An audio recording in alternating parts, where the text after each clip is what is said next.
आजकल जितनी सावन में बारिश नहीं बरसती उससे ज्यादा तो यूट्यूब पर टीजर बरस रहे हैं, वो भी लगातार। सलार का टीजर, फिर जवान का प्रीव्यू और अब ओ माय गॉड 2 का टीजर। अब देखो ओ माय गॉड 2 के टीजर को देखते ही सबसे पहली बात मेरे दिमाग में यही आई कि देखो पार्ट फर्स्ट के अंदर भगवान जी आए थे किसी नास्तिक के लिए अपने किसी न किसी रूप के अंदर, और अब वो आए हैं किसी आस्तिक के लिए, वो भी कोई ना कोई रूप लेकर। पार्ट फर्स्ट में हमारे कृष्ण जी यानी कन्हैया जी की चंचलता को अपने रूप के अंदर लेके आए थे, और अब पार्ट 2 के अंदर वो हमारे भोलेनाथ का भोलापन और उनकी गंभीरता लेकर आए हैं। लेकिन दिल से बोल रहा हूँ भाई, पानी से निकलने वाला लुक जच रहा है। अब भोले के भगत तो भोले ही होने चाहिए ना, तो इसी हिसाब से पंकज त्रिपाठी भी जी अपने कैरेक्टर में बिल्कुल जच रहे हैं। कास्टिंग एक नंबर। यामी गौतम और अरुण गोविल जी भी हैं। अरुण गोविल जी वही हैं जिन्होंने हमारे श्री राम जी का कैरेक्टर निभाया था, जिन्हें आज तक भारत की जनता श्री राम जी के रूप में ही पहचानती है। अब अरुण गोविल जी जुड़े, चलो ये तो तसल्ली होगी कि कम से कम इसके अंदर सनातनियों की भावनाओं को ठेस तो नहीं पहुंचाया जाएगा। आदि पुरुष आपकी बात कर रहे हैं, ना भूलने देंगे ना भूलेंगे हम। अब OMG 2 का IMDb की वेबसाइट पर जो प्लॉट बताया गया है वो कुछ ऐसा है। An unhappy civilian will ask the court to mandate sex education in schools in a dramatic yet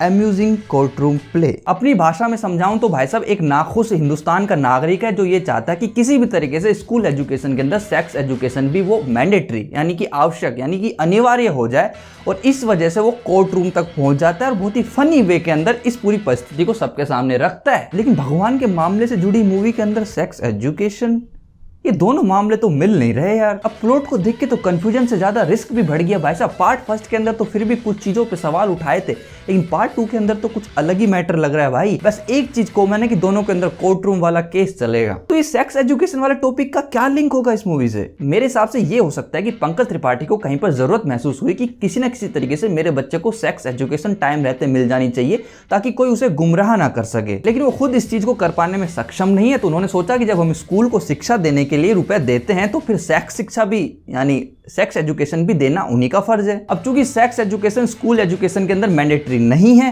तो इस बात को लेकर वो पहुंच जाते हैं सीधे सीधे अदालत। अब जो लोग उनके इस प्रस्ताव और इस सोच के खिलाफ हैं, वो सीधे सीधे हमारे पंकज त्रिपाठी जी की आस्था पर सवाल खड़े कर देते हैं कि तुम खुद को भोले का भक्त बोलते हो और ऊपर से ऐसी ऐसी चीजों के बारे में सोचते हो, यहाँ तक कि उनको लेके स्टैंड ले रहे हो, लड़ रहे हो। अब जब भक्ति पर सवाल उठाया जाएगा तो मेटाफोरिकली हमारे शिव जी के रूप में अक्षय कुमार जी आएंगे उनका साथ देने के लिए, उनको गाइड करने के लिए। पार्ट फर्स्ट से लेके पार्ट 2 तक मूवी का प्लॉट नहीं बदला, इसके डायरेक्टर भी पूरे तरीके से बदल गए हैं। पहले वाले का डायरेक्टर थे उमेश शुक्ला जी और दूसरे वाले के डायरेक्टर हैं अमित राय जी। अब अमित राय जी के काम का अंदाजा लगाना तो थोड़ा सा मुश्किल है, लेकिन जिस समाज के अंदर ओ माय गॉड 2 के पार्ट फर्स्ट से हिंदू समाज के काफी लोग ऑलरेडी नाराज हैं, और आदि पुरुष जैसी मूवी के रिलीज के बाद में हनुमान जैसी मूवी वो एक साल आगे खिसक गई है, वहीं पर आपको क्या लग रहा है ओ माय गॉड 2 के इस थीम को हिंदुस्तान के सभी लोग डाइजेस्ट कर पाएंगे? कहीं ओ माय गॉड 2 के मूवी के मेकर्स ने इतने सेंसिटिव टॉपिक पर इतने सेंसिटिव टाइम पर मूवी रिलीज करने का जो फैसला लिया है वो कहीं गलत तो साबित नहीं हो जाएगा? गलत से भी ज्यादा खतरनाक तो नहीं हो जाएगा? लेकिन खुद प्रभु श्री राम यानी हमारे अरुण गोविल जी इस मूवी के अंदर मौजूद है, तो थोड़ी सी तसल्ली मुझे है कि शायद ऐसा ना हो। बाकी टीजर मुझे काफी पसंद आया और एक अच्छी खासी पॉजिटिविटी मुझे फील हुई है। अब बस इसकी सेंसिटिविटी के अलावा यदि सबसे बड़ी बेकार बात इस मूवी के लिए साबित हो सकती तो ये कि इसके सामने खुद गदर 2 आ रही है, मतलब सन्नी पाजी से सीधी भिड़ंत होने वाली है। दोनों एक दिन रिलीज हो रहे हैं 11 अगस्त। दोनों ही मूवी के टीजर्स लॉन्च हो चुके, तो अब आपको क्या लग रहा है कि भाई साहब कौन सी मूवी वो ज्यादा कमाई करेगी या फिर कौन सी मूवी वो अच्छा काम करके देगी, और आप सबसे पहले कौन सी मूवी देखेंगे 11 अगस्त को? कमेंट बॉक्स खुले हुए, मैं सबके कमेंट पढ़ रहा हूं। कमेंट करके अपनी बात